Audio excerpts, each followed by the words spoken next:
Hello everyone, this is doctor G Vishado. तो CRAB 2026 के लिए हम लोग मोस्ट इंपॉर्टेंट 70 टॉपिक यहाँ पे डिस्कस कर रहे थे। इसी सीरीज़ को कंटिन्यू करते हुए आज के क्लास में हम लोग टॉपिक नंबर 27 के विषय में बात करेंगे। स्टार्ट करते हैं तो आज का टॉपिक तो पंचकर्म से रिलेटेड है यहाँ पे। तो अस्थापन वस्ती के सबसे पहले चरक की सिद्धि स्थान के आधार पर डेफिनेशन देख लेते हैं। तो सदोष निर्हरणात् शरीर दोषहरण निरूह वही स्थापनम आयु स्थापना द्वय अस्थापनम, अर्थात संपूर्ण शरीर में रहने वाले दोषों के संचय को निकाल कर सभी प्रकार के रोगों का शांत कर देती है। तो संपूर्ण शरीर में रहने वाले जो दोष है उसके संचय को निकालकर सभी प्रकार के रोगों को शांत कर देती है, अतः इसे निरूह वस्ति भी कहते हैं। वय की स्थापना करने के कारण इसे अस्थापन वस्ति भी कहा जाता है। निरूह और अस्थापन जो शब्द है वो परस्पर पर्याय हैं, तो ये चीज याद रखना, निरूह और अस्थापन जो शब्द है वो परस्पर पर्याय हैं। फिर यहाँ पे बोला गया है सुश्रुत ने चिकित्सा स्थान में आयु स्थापनम निरूहो इत्यंत अर्थांतरम तस्य विकल्पो मधुतैलिके तस्य पर्याय शब्द यापनो युक्तरत सिद्धवस्ती रीति, अर्थात निरूह का एक विकल्प मधु तैलिक वस्ती है। तो निरूह का एक विकल्प क्या है? मधु तैलिक वस्ती है। इसके निर्माण में मधु और तैल प्रधान होते हैं। इसके निर्माण में मधु और तैल जो है वो प्रधान होते हैं। यापना वस्ती, युक्तरत वस्ती और सिद्ध वस्ती इसके पर्याय हैं। तो यापना वस्ती, युक्तरत वस्ती और सिद्ध वस्ती इसके पर्याय हैं। फिर अस्थापन के योग्य रोग व रोगी के विषय में बात करते हैं। तो अस्थापन के योग्य रोग और रोगी कौन से हैं? तो सर्वांग रोग में, एकांग रोग में, कुक्षी रोग में, वात वर्चो मूत्र शुक्र संग में, बलवर्णम आश्रितक्षय में, आद्यमान में, अंग सुप्ति में, उदावर्त में, शुद्ध अतिसार में, पर्व भेद में, अभिहात में, अभिताप में, लीहा रोग में, गुल्म में, शूल में, हृदरोग में, बगंदर में, उन्माद में, ज्वर में, व्रग्न में, सिर कर्णशूल में, हृदय पार्श्व पृष्ठ कटिग्रह में, वेपन, आक्षेप, गौरव तथा अतिलाग वगैरह ये क्या है? अस्थापन वस्ती के योग्य हैं। तो सर्वांग रोग, एकांग रोग, कुक्षी रोग, वात वर्चो मूत्र शुक्र संग, बलवर्णमाश्रितश्चय, आद्यमान अंग सुप्ति, उदावर्त, शुद्ध अतिसार, पर्व भेद, अभिताप, लीहा रोग, गुल्म, शूल, हृदरोग, भगंदर, उन्माद, ज्वर, व्रग्न, सिरकर्णशूल, हृदय पार्श्व पृष्ठ कटिग्रह, वेपन, आक्षेप, गौरव, अतिलाक, ये सभी बताए गए हैं। नेक्स्ट अपन बात करते हैं अस्थापन वस्ती के अयोग्य रोग व रोगी। तो अस्थापन वस्ती के अयोग्य रोग व रोगी कौन से हैं? तो अजीर्ण हो गया, अति स्निग्ध हो गया, पित्त स्नेह हो गया, उत्कृष्ट दोष हो गया, अल्पग्नि हो गया, यान क्लांत हो गया, अति दुर्बल हो गया, क्षुधा तृष्णा क्षांत हो गया, अतिकृश हो गया, भक्त भुक्त भक्त पीतोदक हो गया, तो भुक्त भक्त पीतोदक हो गया, वमन पश्चात हो गया, विरेचनोपरांत हो गया, नस्य पश्चात हो गया, कास, श्वास, हिक्का, बद्धोदर, छिद्रोदर, जलोदर तथा क्रुद्ध भात मत मूर्छित। ठीक है, तो क्रुद्ध भीत मत मूर्छित ये क्या है? अस्थापन वस्ती के अयोग्य रोग व रोगी हैं, तो ये आपको ध्यान में रखना है। फिर निरुवस्ती के गुण के विषय में बात करते हैं। तो निरुवस्ती का गुण चरक ने सिद्धि स्थान में बताया है। वस्ती वय स्थापित, सुख आयु, बल अग्नि मेधा स्वर वर्ण कुचा, सर्वर्थकारी, शिशु वृद्ध यून निरत्ये, सर्वांग दापदस्य पहस्य, विटश्लेष्म, पित्त, अनिल, मूत्र, कर्षित, दाढ़्य, वह शुक्र बल प्रदस्य, यानी कि वय स्थापित। ठीक है, तो ये क्या है? इसका गुण क्या है? कि वय की स्थापना करता है, बल, अग्नि, मेधा तथा स्वर वर्ण इनको बढ़ाता है, सर्वार्थकारी होता है, शिशु वृद्ध यून निरत्या, तो शिशु वृद्ध यूनम निरुत्या बताया गया है, शुक्र बल प्रदस्य, तो शुक्र बल प्रदस्य होता है। तो ये क्या है? निरुहस्ती के गुण है। नेक्स्ट अपन बात करते हैं दोषानुसार निरुहस्ती।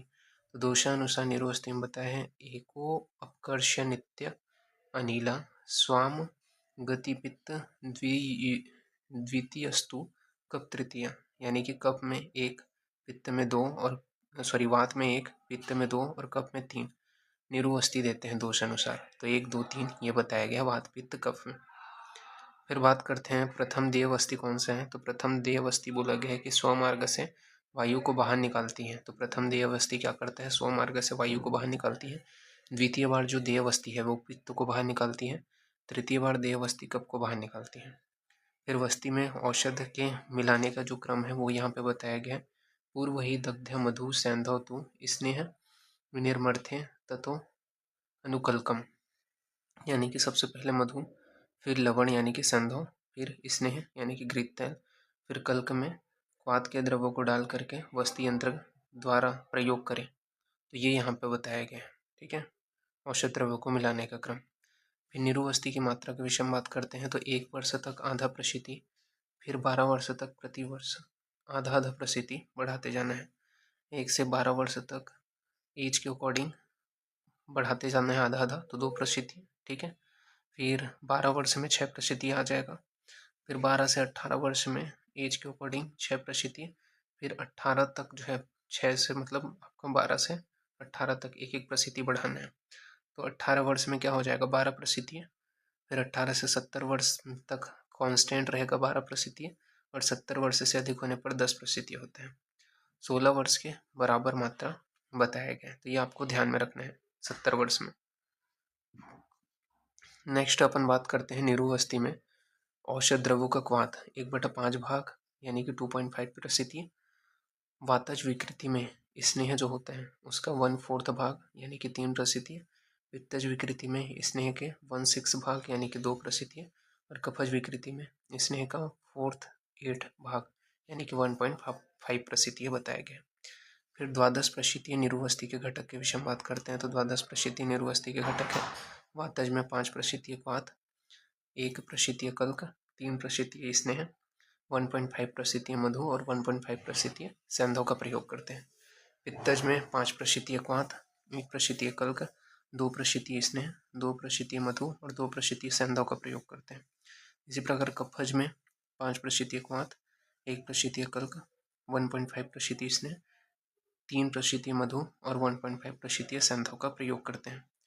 फिर निरुवस्ती की मात्रा बताया गया है कि उत्तम जो मात्रा है वो 24 पल है, मध्यम मात्रा 12 पल है और अवर जो है वो 2 पल है, यानी कि 1 प्रशितीय बराबर 2 पल होते हैं और 2 पल बराबर मतलब 8 तोला होता है। फिर अनवासन वस्ती की मात्रा के विषय में बात कर लेते हैं। तो उत्तम मात्रा 6 पल है, मध्यम मात्रा 3 पल है और अवर मात्रा आधा पल है। फिर निरुवस्ती के सम्यक योग के विषय में बताए गए हैं।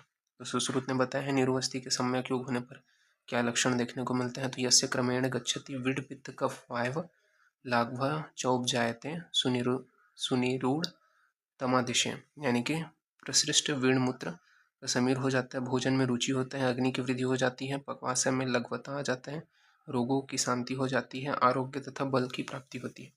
ये निरुवस्ती के सम्यक योग का लक्षण है। फिर निरुवस्ती के अयोग का लक्षण क्या है। तो सिर हृदय गुदा में रुजा होती है, वस्ती लिंग में शोक होता है, प्रतिश्याय की उत्पत्ति होती है, विकर्तिता हल्लास व श्वास की उत्पत्ति होती है। फिर निरुवस्ती का अतियोग के विषय में बताया गया है कि विरेचन के अतियोग के समान जो लक्षण है वो आपको देखने को मिलता है निरुवस्ती के अतियोग में। फिर निरु और विरेचन का परस्पर विराम काल बताया गया है। तो निरु और विरेचन का परस्पर विराम काल क्या है। तो नरो विरक्तुस्तु निरुह दानम विवर्जियेत 7 दिनान्यश्यम, अर्थात बोला है विरेचन के बाद 7 दिन तक निरुह के 7 दिन बाद तक विरेचन का प्रयोग नहीं करना चाहिए। फिर सुश्रुत ने चिकित्सा स्थान में बताया है पक्षाद विरेको वान्तस्य ततश्चापि निरूहणम सद्यो निरूढ़यो अनुवास्य सप्तरात्र विरेचिता, यानी कि वमन के 15 दिन बाद तक विरेचन और 16वें दिन निरूहण का प्रयोग, फिर निरूह के तुरंत बाद अनुवासन का प्रयोग करना चाहिए। विरेचन के 7 दिन बाद तक अनुवासन या फिर निरूह का प्रयोग करना चाहिए। तो ये आपको याद रखना है। फिर वस्ती का प्रत्यागमन काल बताया गया है कि वस्ती लौटने के काल को प्रत्यागमन काल कहते हैं। तो वस्ती जब देने के बाद में जितने समय में वो शरीर के बाहर निकलता है उस काल को प्रत्यागमन काल कहते हैं। तो अनुवासन वस्ती में 3 याम या प्रहर यानी कि 9 घंटा बताया गया है। निरुवस्ती में 1 मुहूर्त यानी कि 48 मिनट बताया गया है। फिर निरुवस्ती का विशेष निषेध किसमें है। तो निरुवस्ती का विशेष निषेध राज्यक्षमा उरहछत क्षतक्षीण मूर्छा दुर्बल में जो है चरक ने बताया। तो निरुवस्ती का विशेष निषेध राज्यक्षमा उरहछत क्षतक्षीण मूर्छा और दुर्बल में बताया है चरक ने। फिर अनुवासन वस्ती का निषेध किसमें बताया है, तो सुश्रुत ने यहाँ पे श्लोक बताया है, उदरी च प्रमेहि च पुष्टि स्थूलस्य मानवा अवश्य स्थापनीयस्य न अनुवास्य कथचन। ठीक है, तो इनमें जो है उदर में, प्रमेह में, कुष्ठ में, स्थूल में, इनमें जो है अनुवासन वस्ती निषेध है। फिर निरुवस्ती का व्यापक बताया है, तो चरक ने सिद्धि स्थान में निरुवस्ती के टोटल 12 व्यापक बताए हैं। कितने? 12। कौन से हैं वो 12 व्यापक? तो अयोग, अतियोग, आद्यमान, क्लम, हिक्का, हृत प्राप्ति, ऊर्ध्वगमन, प्रवाहिका, शिराशूल, अंगमर्द, परिकर्तिता, ये निरुवस्ती के व्यापक है। तो अयोग, अतियोग, आद्यमान, क्लम, हिक्का, हृत प्राप्ति, ऊर्ध्वगमन, प्रवाहिका, शिराशूल, अंगमर्द, परिकर्तिता, ये निरुवस्ती के व्यापक है। फिर सुश्रुत अनुसार कुल वस्ती व्यापक के विषय में बात कर लेते हैं। तो सुश्रुत अनुसार कुल वस्ती व्यापक कितने बताए गए हैं, तो पीड़न जो दोष है, पीड़न दोष कितने हैं? 4 बताए गए। तो पीड़न दोष 4 है, वस्ती दोष 5 बताया गया और वस्ती दाता दोष 6 बताया गया। तो पीड़न दोष 4 है, वस्ती दोष 5 है, वस्ती दाता दोष 6 है। संज्ञा दोष जो है वो 7 बताया गया। तो संज्ञा दोष 7 है, नेत्र दोष 11 है, द्रव्य दोष भी 11 है। तो नेत्र दोष 11 और द्रव्य दोष भी 11 है। आतुर व्यापक 15 बताया गया। तो आतुर व्यापक 15 है, वैद्य व्यापक 9 है। फिर वैद्य और आतुर व्यापक जो है टोटल 8 बताया गया। तो ये आपको ध्यान में रखना है। फिर चरक, सुश्रुत तथा कश्यप के अनुसार बात करते हैं। तो वस्ती दोष कितना बताया है? चरक ने 8 बताया है, जबकि सुश्रुत ने 5 बताया और कश्यप ने 9 बताया है। तो वस्ती दोष चरक ने 8, सुश्रुत ने 5 व कश्यप ने 9 बताया है। वस्ती नेत्र दोष जो है चरक ने 8 बताया है, सुश्रुत ने 11 बताया है और कश्यप ने 6 बताया है। इसी प्रकार वस्ती दाता दोष जो है वो चरक ने 10 बताया है, सुश्रुत ने 6 बताया है और कश्यप ने भी 10 बताया है। ठीक है, तो ये आपको ध्यान में रखना है। फिर प्रमुख वस्तियाँ देख लेते हैं कौन सी वस्तियाँ, जैसे कि पिच्छावस्ती। तो पिच्छावस्ती किससे बनाई जाती है? तो पिच्छावस्ती के घटक से क्वेश्चन आता है। तो बदर हो गया, एरावती यानी कि नागबला, लिसोड़ा, सालमली, धान्य अंकुर में क्षीर, छौद्र, रक्त मिलाकर बनाई जाती है। तो क्या है? बदर, एरावती, नागबला, लिसोड़ा, सालमली, धान्य अंकुर में क्षीर, छौद्र, रक्त मिलाकर के इच्छावस्ती बनाई जाती है। इसका रोगाधिकार क्या है? तो रक्त अतिसार, प्रवाहिका व गुदभ्रंश। तो रोगाधिकार क्या है? रक्त अतिसार, प्रवाहिका एवं गुदभ्रंश है। नेक्स्ट है मधुतैलिक वस्ती। तो मधुतैलिक वस्ती में बताया गया है कि राजा तथा तत्सम व्यक्तियों, स्त्री, सुकुमार, शिशु, वृद्ध में 2 शरण एवं बल वर्ण वृद्धि हेतु मधुतैलिक वस्ती का प्रयोग करते हैं। तो राजा तत्सम व्यक्तियों में, स्त्री सुकुमार में, शिशु वृद्ध में 2 शरण एवं बल वर्ण की वृद्धि हेतु मधुतैलिक वस्ती का प्रयोग किया जाता है। मधुतैलिक वस्ती के प्रयोग काल में सवारी, स्त्री सेवन, भोजन व पान निषेध नहीं किया गया है। तो ये चीज़ ध्यान रखना कि मधुतैलिक वस्ती के प्रयोग के काल में सवारी, स्त्री सेवन, भोजन, पान का निषेध नहीं किया गया है। मात्रा बताया गया मधुतैलिक वस्ती की जो सामान्य मात्रा है वो 9% है। तो सामान्य मात्रा कितना है? 9% है। घटक द्रव्य के विषय में बात कर लेते हैं। तो मधु और तेल की समान मात्रा सुश्रुत ने बताया है। तो मधु और तेल की समान मात्रा एरंड क्वाथ का जो है मूल तेल तुल्य बताया गया है। ठीक, तो मधुतैलिक वस्ती के विषय में हम लोग बात किए थे कि क्या होता है। मधुतैलिक जो वस्ती होता है वो राजा तथा तत्सम व्यक्तियों, ठीक है, स्त्री, सुकुमार, शिशु, वृद्ध में 2 शरण एवं बल वर्ण वृद्धि हेतु दिया जाता है। मधुतैलिक वस्ती के प्रयोग काल में सवारी, स्त्री सेवन, भोजन व पान का निषेध नहीं किया गया है। तो ये चीज़ ध्यान में रखना। मधुतैलिक वस्ती की जो सामान्य मात्रा है वो 9% बताया गया है। कितना? 9%। फिर घटक द्रव्य के विषय में बात कर लेते हैं कि मधु और तेल जो है वो समान मात्रा में होता है, ये सुश्रुत ने बोला है। तो मधु, तेल और क्या होता है? समान मात्रा में होता है। एरंडमूल का जो क्वाथ है वो मधु तेल तुल्य होते हैं।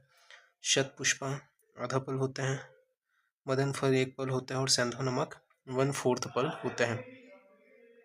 फिर युक्त रथ वस्ती के विषय में बात कर लेते हैं। तो युक्त रथ वस्ती का यहाँ पे डेफिनेशन बताया है, वच मधु तैलम च क्वाथ सरस सरस सैंधव पिपली फल संयुक्ते वस्ती युक्त रथ स्मृता। अर्थात घटक द्रव्य में अपन पिपली हो गया, मुलैठी हो गया, वचा हो गया, तैल हो गया, मदन फल हो गया, मदन फल का मतलब कल्क, मांस रस और सेंधव नमक, ये घटक द्रव्य है। इसका प्रयोग सवारी काल में किया जाता है। तो ये चीज़ ध्यान में रखना। और नेक्स्ट है सिद्धवस्ती। तो सिद्धवस्ती का यहाँ पे आपका श्लोक है, यव कोल कुलत्था नाम च क्वाथो मगधिक मधु स सैंधव स यष्टा कायने सिद्धवस्ती रीति स्मृता। ठीक है, तो घटक द्रव्य कौन से हैं सिद्ध वस्ती के? तो आपका हो गया यव हो गया, कोल हो गया, कुलत्थ हो गया, पिपली, मधु, सैंधव, नमक और मुलैठी। ये क्या है आपके घटक हो गए। तो यव, कोल, कुलत्थ, पिपली, मधु, सैंधव, नमक और मुलैठी। फिर लेखन वस्ती के विषय में बताया गया है। तो लेखन वस्ती में बताया है त्रिफलापाद, गोमूत्र, छौत्र, क्षार, इनको संयुक्त मात्रा में लिया जाता है लेखन वस्ती बनाने के लिए। उसका तादि प्रतिवापय वस्तियों लेखन स्मृता। तो ये लेखन वस्ती के लिए बोला गया है। फिर नेक्स्ट है यापनावस्ती। तो यापनावस्ती के लिए क्या बोला गया है? यापनस्य वस्तस्य सर्वकाल देय, यानी कि सभी कालों में या सभी ऋतुओं में देय जो वस्ती है वो क्या है? यापनावस्ती है। फिर यापन वस्ती व्यापक कौन से हैं? तो यापन वस्ती व्यापक हैं सोप हो गया, अग्निनाश हो गया, पांडुत्व हो गया, शूल हो गया, अर्स हो गया, परिकर्तिता हो गया, ज्वर हो गया, तिसार हो गया। ये 8 जो रोग हैं वो यापन वस्ती व्यापक हैं। तो शोभ, अग्निनाश, पांडुत्व, शूल, अर्श, परिकर्तिता, ज्वर, अतिसार, ये 8 रोग होते हैं। ठीक है, कौन सा? यापन वस्ती के व्यापक के अंतर्गत। फिर क्षार वस्ती के विषय में बताया गया है। तो क्षार वस्ती में बताया है कि गोमूत्र 8 पद, इमली, स्वरस, गुड़, सैंधव और सौंफ, इनसे क्या है क्षार वस्ती का निर्माण होता है। गोमूत्र 8 पद, इमली, स्वरस, गुड़, सौंफ और सैंधव, इनसे जो है क्षार वस्ती का निर्माण होता है। और प्रयोग मात्रा जो है आम वात में बताया गया है, यानी कि चक्रदत्त ने जो है क्षार वस्ती का प्रयोग आम वात में बोला है। फिर है वैतरण वस्ती। तो वैतरण वस्ती के विषय में बताया गया है कि गोमूत्र 1 कुड़ों मात्रा में, इमली, स्वरस, गुड़, तेल और सैंधव, ये जो है अपन प्रयोग करते हैं। इसके अलावा इसका प्रयोग बताया गया है कि सूल, अनह तथा आमवाथर है। ठीक है, ये चक्रदत्त ने बोला है। तो सूल, अनह व आमवाथर है वैतरण वस्ती। फिर चक्रदत्त ने क्या बोला है? तो यहाँ पे वैतरण वस्ती के विषय में चक्रदत्त ने बोला है, वैतरण क्षार वस्ती भुक्ते चापी प्रदीयते, यानी कि वैतरण वस्ती तथा क्षार वस्ती भोजन के बाद प्रयोग करते हैं। वैतरण वस्ती और क्षार वस्ती के हैं भोजन के बाद में प्रयोग करते हैं। तो ये यहाँ पे इन्होंने बताया है चक्रदत्त ने। तो इस प्रकार से ये जो पॉइंट है वो यहाँ पे फिनिश होता है। नेक्स्ट क्लास में इसके आगे कंटिन्यूशन करेंगे। तो अभी के लिए इतना ही। Thank you.